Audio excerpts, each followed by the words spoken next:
페이지 또 1시간은 3번 자료로 하고 오늘 새로 인쇄해드린 4번 자료 두 번째 시간에 보고 이렇게 하도록 합니다.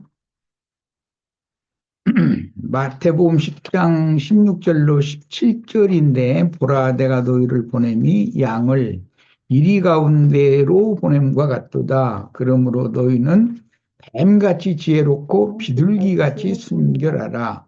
사람들을 삼가라. 그들이 너희를 공회에 넘겨주겠고 그들을 회당에서 채찍질하리라. 그러셨는데 내가 너희를 보냄이 양을 이리 가운데로 보냄과 같도다. 이 말은 목자 없는 양이 들판에 목축업을 해서 사는 중근동 지역의 이제 상황을 보면 늑대들이 많이 살죠. 그래가지고 늑대들은 소도 이렇게 죽이더라고요. 그 정도로 참 어마어마한 그런 힘을 가지고 있는데 이거 이제 비유죠. 양얼이라는 주님께서 기자들을 비유한 말이고 일이 뭐 이제 늑대라는 말인데 들짐승 잡아먹는 이 일이라는 것은 유대교의 교리에 심취당해 있는 다른 교리를 주장하는 사람들 그런 뜻과 같은 말이죠. 천국 복음을 증거하여 전도하는 사명을 위임받은 지휘자들을 양으로 비유하시고 복음을 대적하며 회방할 사람들을 이리로 비유하셨으니 그 당시 공회 지도자들과 유대교인들을 양을 잡아먹는 이리로 비유하셨습니다. 이제 서신서에서도 보면 너희를 자고하다거나 뺨을 치거나 잡아먹을지라도 그들에게는 잘도 순종하는도다. 그런데 그 잡아먹는 자들이 누구냐면 오늘날로 말하자면 기독교계의 소위 거짓 목회자들을 의미하는 것이에요. 유대교에 세뇌당한 사람들과 세상 사고에 젖은 사람들은 막연하게 메시아의 왕국을 기다리면서도 사실은 자기들이 상상하는 메시아의 왕국을 고대하는 중이지 자기네들이 고대하는 메시아의 왕국이 있어요. 주님 나라 이루어지길 그들도 기다린다는 거예요. 그런데 그들이 기다리는 천국과 주님이 지금 생각하고 있는 천국이 다르다라는 말인 거죠. 이 말은 말씀에 대한 이해가 다르다라는 것에서 기인되는 말이에요. 그러니까 성경에는 이제 다른 교훈에 이렇게 미혹당하지 말라, 진리를 옳게 분별해라 이런 말씀 많이 나오죠. 예수께서는 제자들이 메시아인 자신과 자신에 대하여 증거하는 전도자들의 복음 진리 때문에 이미 전도 대상의 속에 조성된 크게 오해한 성경 지식으로 인하여 반대와 세방과 여러 유형의 핍박을 당하다가 더러는 생명까지 노략질 당할 만큼 위험한 상황을 만날 것임을 예견하셨으니 복음을 맡은 사역자들은 복음과 함께 고난도 겸하여 받게 될 것임을 각오하고 떠나야 했다. 이것은 뭐 예수님 때뿐 아니라 그 후로도 대대로 마찬가지죠. 왜? 증인 순교자들의 수가 차야만 하나님이 경영하시는 때와 기한의 한 시대가 바꿔지는 거기 때문에 오늘날도 마찬가지죠. 뭐 오늘날은 내가 이제 돌아가는 상황을 보면 기독교계는 더 이상은 진리의 말씀으로 신앙을 회복할 수 있는 단계가 아니에요. 지금은 워낙에 타락하고 워낙에 썩어가지고 완전히 지금은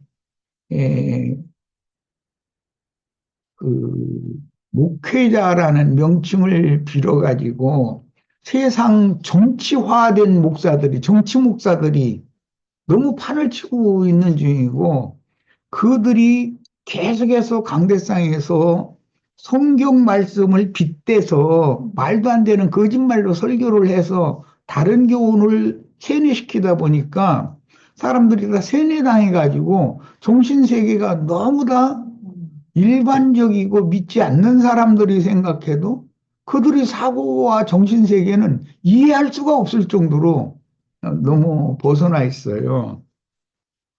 그런데 그런 사람들의 세력이 점점 집단화되는 현상을 보잖아요. 이제 그런 현상이 미국에서는 오늘날 지금 뭐 트럼프라는 그런 이상한 정신 사고를 가진 독선주의, 국수주의적인 그런 사고를 가진 사람이 지도자가 돼 있고 또 모든 나라들이 사람들이 다 모든 것을 자기에게 유익하면 다른 사람이 피해가 있어도 옳은 것으로 치부해 버리는 거예요. 뭐 푸틴이 예를 들어서 우크라이나와 전쟁을 지금 잠깐 해서 끝낼 걸로 자기네들이 승리를 자신하고 시작을 했는데 지금 3년이 넘게 이렇게 끌어가잖아요.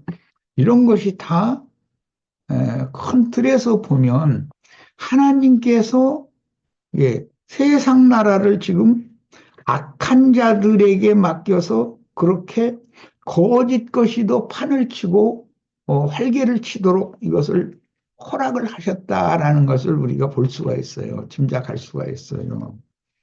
예, 사실은 전쟁을 일으키는 것은 악한 짓이잖아요. 그런데도 정당화되잖아요. 러시아에서는. 또 그 푸틴이라는 사람을 편드는 지금 이제 오늘날은 그 누구 미국 대통령 이런 사람들이 그 전쟁을 정당화시켜주고 이건 말이 안 되는 소리죠.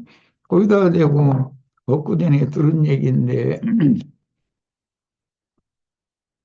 미국 대통령이 중동의 지금 그 가자 지구라고 하는 중립지대가 있죠. 그 팔레스타인과 이스라엘과의 사이 중립지대가 있는데 거기에 자기네들이 군대를 미군을 주둔시켜 가면서 그걸 평정해서 거기 지금 현재 사는 사람들을 미국이 생각하는 어떤 지역으로 다 강제 이주시키고 거기를 미국 땅으로 만들겠다 지금 이러고 있거든요. 그건 무슨 뜻이요? 내가 공공연하게 중동 전쟁을 일으키겠다 그 말이잖아요. 미국이 그렇게 하면은 팔레스타인 편에 들고 있는 아랍권, 이슬람권 세계, 이란이나 애굽이나 이런 나라들이 가만히 있을 리가 없죠. 그들은 그들끼리 똘똘 뭉쳐서 이거는 아니다. 이러고 그러니까 뭐든지 작은 어떤 불씨를 하나 딱 던지면 그게 나중에 이게 큰 문제가 된다는 걸 우리는 생각해 봐야 돼요. 항상 하나님의 구원과 심판이라고 하는 것은 다 하나님의 말씀을 어떻게 받아들이고 어떻게 이해하느냐에 따라서 진리를 증언하는 증인이 있음과 동시에 하나님 말씀을 오해시키고 거짓말을 유포시키는 많은 세력이 형성되어져 가지고 이게 영싸움이란 말이에요. 영싸움. 예. 어떤 전쟁이라도 종교 전쟁보다 더 큰 것이 없어요. 이거 제일 무서운 거예요. 이거는 이런 모든 분위기가 지금 전 세계적으로 이렇게 확산되어져 가고 조성되어져 가고 있다. 이런 것을 우리는 잘 생각을 해보면서 아, 우리가 이때 에, 주님께서 제자들을 파송하시면서 제자들에게 이렇게 주지시켜 주신 이런 말씀을 좀 오늘날 우리들의 현 상황에 맞춰서도 어, 실제적인 나의 구원의 말씀이 되도록 이게 잘 에, 소화해가면서 받아들일 필요가 있습니다. 이건 단순한 교리 문제가 아니고 어떤 세력과 어떤 세력이 서로 힘을 규합해 가지고 부딪히는 얘기거든요. 이것이 하나님의 최종 심판이다라는 것을 생각해야 돼요. 그런데 이제 심판이 있기 전에 반드시 구원이 먼저 있고 구원할 자가 더 이상 없으면 이제는 쓸어버리는 것이죠. 이게 하나님의 생각이다. 이걸 이제 강조해서 말씀드립니다. 8페이지로 갑니다. 호세아 7장 11절 봅니다. 에브라임은 어리석은 비둘기같이 지혜가 없어서 애굽을 향하여 부르짖으며 아수르로 가는도다 그랬는데 본문은 비둘기를 식용으로 사용하는 중동지방에서는 비둘기를 기르죠. 해가지고 그걸 식용으로도 사용을 한다는 거죠. 그 비둘기를 잡기 위해서 모이를 던져주면 그물망 안으로 들어가는 비둘기의 모습을 애굽이나 아수르에게 구원을 요청하러 가는 것으로 상징하는데 애굽이나 아수르는 일시적으로 이스라엘에게 도움이 되는 것 같지만 사실은 그들이 도움을 주어도 거기에 대한 대가를 10배, 100배로 뺏어가지 그냥 단순히 도움만 주고 자기네 나라 많은 이걸 들여서 도움만 주고 아무 이득도 취하지 않는 그런 경우는 있지 않은 거죠. 예. 그러니까 우리는 기본적으로 자식들을 기를 때에도 외세의 힘에 의존하지 말아야 된다. 어떻게든지 해서 우리가 힘을 길러서 우리 스스로 우리나라를 보호하고 지키고 우리나라를 발전시켜서 외세에 공격을 당하지 않는 그런 강건한 나라를 세워야 된다. 이걸 교육해야지 필요하면은 미군이 우리를 도와주겠지. 또 필요하면 미군이 우리를 여기 도와주지 않을 것 같으면 우리 저 중국하고 손잡고서 뭐 해보지. 이렇게 가르치면 안 된다는 거. 그거 안 되는 거예요. 어떻게든 그런데 이제 지금 이 지점에 와서는 너무 미국을 의존하는 그 대다수의 국민의 사상이 인이 새겨져 있기 때문에 그러니까 요즘에 이 추운데 나와서 아니 뭐 문제가 있으면 태극기만 흔들든지 우리나라 문제면 왜 미국 그 성조기를 거기다 곁들여서 이게 흔드는지 난 그 사람들의 정신세계를 이해를 할 수가 없어요.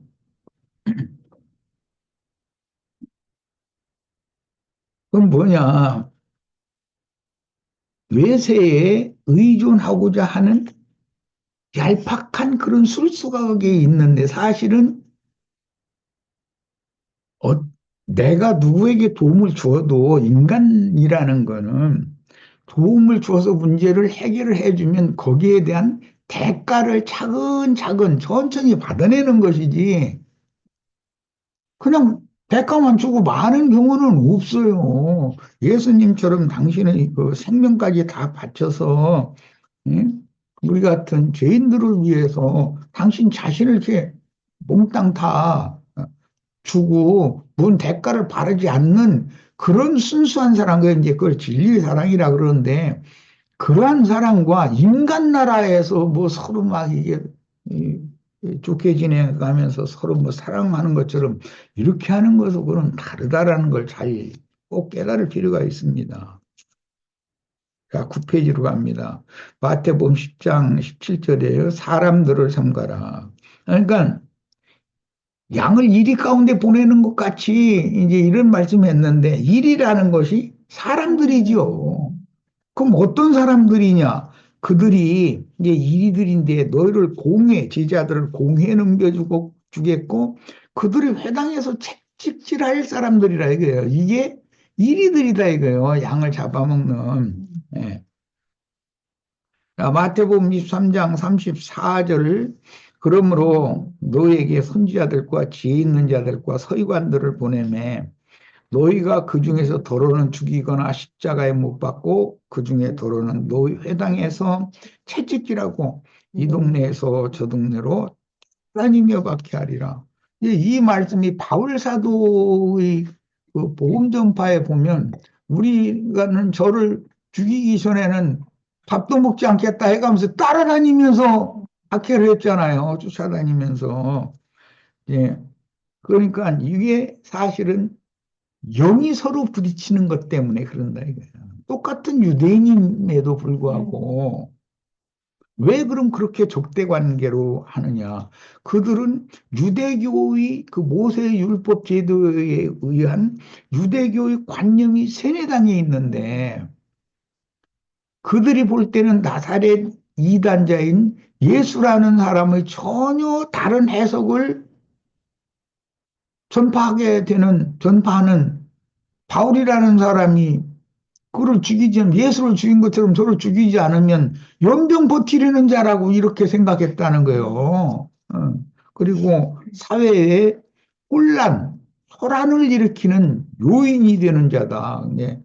뭐 저는 반드시 죽여야 된다 이렇게 생각했다는 거예요. 이게 오늘날도 이제 잘 드러나고 있어요. 진리를 증거하고 순수한 복음을 전하는 사람들은 기독교계의 똑같은 성경을 가지고 그러는데도 기독교계의 유명하다는 그 교권을 잡은 자들의 생각과는 너무 이게 극과 극이거든요. 성경에는 단순하게 신부나 목사라는 단어조차 없다 이랬다가는 사람들이 자기네들 밥줄 끓여놓는 일인데 가만히 있을 리가 없는 거죠. 그건 못 하는 거 아니에요.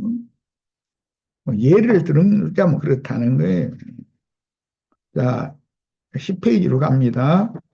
고린도 후서 11장 23절로 27절입니다. 바울 사도가 자신과 그 동역자들을 쫓아다니면서까지 그렇게 복음 전파를 회방하고 대적하는 자들을 지금 염두에 두는 말인데 그들이 그리스도 일꾼이냐? 그런데 많은 사람들은 그들이 그리스도 일꾼이고 바울과 바울의 동역자들은 이건 이단자라고 생각하는 거예요. 그럼 오늘날도 똑같은 거라는 거예요. 정신없는 말을 하거니와 나는 더욱 그러하도다. 내가 수고를 넘치도록 하고 옥에 갇히기도 더 많이 하고 매도 수없이 맞고 여러 번 죽을 뻔하였으니 유대인들에게 40에서 하나 감한 매를 5번 맞았으며 3번 태장으로 맞고 1번 돌로 맞고 이거 맞아 죽어 이거 3번 파선하고 일주야를 깊은 바다에서 지냈으며 여러 번 여행하면서 강의 위험과 강도의 위험과 동족의 위험과 이방인의 위험과 시내의 위험과 광야의 위험과 바다의 위험과 거짓 형제 중의 위험을 당하고 또 수고하며 애쓰고 여러 번 자지 못하고 줄이며 목마르고 여러 번 굶고 춥고 헐벗었노라. 야, 채찍질은 일반적인 당시 그 이제 형벌인데 모세의 율법에는 40대를 넘지 못하도록 이제 굉장히 과도하게 때리지 못하도록 이렇게 정해놨죠. 이거는 이제 설명을 하자면 이제 많은 시간이 필요한데 예수님이 욥의 연단을 보내도 어느 한계껏 그 사람이 감당할 수 있는 만큼의 시험을 보내지 지나치는 감당할 수 없는 정도로 시험을 보내지는 않는다라고 해석하면 맞는 거예요. 40대를 넘게 때리지 말아라. 그 형벌 받는 사람이 감당할 수 있는 만큼만 시험을 해라라는 말인데 영적으로 보자면 형을 선고받은 죄수를 재판관이 보는 앞에서 땅바닥에 엎드려 눕게 하고 막대기에 가죽끈을 3줄로 달아놓고 한 번 때리면 3대를 때리게 이렇게 만들어 놓은 거예요. 채찍하는 채찍을. 그래서 13번을 때려서 도합 39대까지만 때리는 이런 법을 이게 유대인들은 40에 40대 넘지는 말게 그 채찍질을 할 때는 해라 라는 말을 문자대로 해석해서 아 그럼 39대까지만 때리면 되겠구나 해가지고 이렇게 했다는 거예요. 문자대로 해석을 한 거죠. 아까 내가 해석을 해준 거는 영적인 예수님의 생각을 난 게 아까 얘기한 거고 하나님이 사람을 징벌을 하실 때 그 대표적인 사람이 이제 욥인데 욥이나 다윗이나 이런 사람들을 시험을 하실 때 그가 견디지 못하고 죽을 정도로 시험은 않는다는 것이죠. 그가 견딜 수 있는 한계까지만 시험을 하는 것이죠. 예, 그런 율법인데 이것을 실제로 자신들의 교리에 반하는 사람을 잡아다가 엎드리게 해놓고 매를 치는데 율법을 범할까 하면서 하나 둘 셋 하다가 보면 잘못 숫자 세가지고 다시 한 대 때렸다가는 때린 사람이 율법을 범하게 되잖아. 그러니까 이렇게까지 했다는 건 철두철미하게 문자대로 오늘날도 이런 말씀들이 문자대로 이게 성경을 해석하면은 사람을 실제로 패는 그런 말씀이 돼버리잖아요. 하나님의 시험을, 하나님은 사람을 징벌을 하셔도 사람을 구원하는 것, 돌이키게 하는 것이 목적이기 때문에 죽게 때리는 것이 목적이 아니니까 이렇게 매를 친다는 것은 예, 욥이 이제 대표예요. 돌아온 둘째 아들이 이제 또 그렇고. 그런데 기독교계에서도 은연중에 그걸 때리시고 뭐 만져주시고 뭐 하면서 그런 찬송이 있죠. 어루만져. 어루만져 주시고 뭐 이런 자 그런 말인 것이지 그게 무슨 실제로 무슨 가죽 채찍을 만들어 때렸다 그 말이 아니라 해석을 그렇게 하면 되냐 이거예요. 하나님의 말씀을. 자, 오늘날 우리는 너무 평안한 환경에서 전도함으로 맞는 거 다 보이죠? 어떤 지체들 이렇게 우리 교회 생활하다 보면 저 정도 얻어 맞으면 좀 잘못했다고 빌고 어, 주님의 맷손을 스스로 사서 벌어서 저렇게 맞는 짓을 할까? 그런데 그런 걸 이제 경험을 한 사람의 눈에는 훤히 보여요. 그런데 본인한테 그 얘기를 직설적으로 하면은 성질내지요. 이게 참, 예, 우리는 좀 되도록이면이 아니고 지혜로운 자가 되어서 하나님의 손에 빠져들어가서 과도한 그 매질을 당하는 그런 어리석은 신앙생활을 해서는 안 되겠어요. 자, 주님과 앞서 본을 보인 사도들의 전도를 위한 열정과 충성심이 결여되었고 아니란 생각으로 인하여 전도 사명을 맡은 종들이 너무 타락하여 세상 영광만 구하다 보니 도리어 복음의 장애가 되는 것을 본다. 그 장애라는 것이 뭐냐? 하나님 말씀을 인간적으로, 육적으로 이것을 받아들이는 거예요. 과도하게 매를 쥐지 마라. 그런데 40을 기준으로 해서 40이라는 건 시련을 주는 걸 상징한 말인 건데, 40대 이상 때리면 안 된다. 이런 식으로 40대까지는 실제로 그냥 사람을 때려도 된다. 이렇게 해석하면 되냐. 이런 말이야. 야, 그러니까 나처럼 해석하면은 이단자가 되는 거예요. 기독교 계 사람들은 유대인들의 생각은 아니 문자대로 40대까지는 때려도 된다요. 40대까지 그런데 때리려고 이제 그렇게 성경을 해석하면 서로 부딪힐 수밖에 없죠. 문자를 해석하는 사람과 나처럼 이것은 영적으로 깨달아서 하나님이 그렇게 무자비한 하나님이 아니다라는 걸 가르쳐가면서 하나님은 사람에게 예를 들어서 광야를, 아니, 그러면은 60년을 광야 생활을 하게 하든지, 50년을 광야 생활을 하게 하든지, 어디 하지. 왜 40년 만에 딱 끝이게 하냐. 이제 이런 얘기를 하고, 아니, 사람이 금식해서 기도를 하는데, 아니, 왜 40일 하냐. 50일 하면 더 좋지. 응? 도실령을 가느냐. 그런 얘기하면은, 아, 성경이 40일 허락했잖냐. 근데 이런 식이면 이게 40이라는 것은 인간이 당할 수 있는 시련에서 그 사람이 감당할 수 있는 한계점을 말하는 거란 말이에요. 이렇게 해석을 해야 하나님의 마음이 사람들에게 전달되잖아요.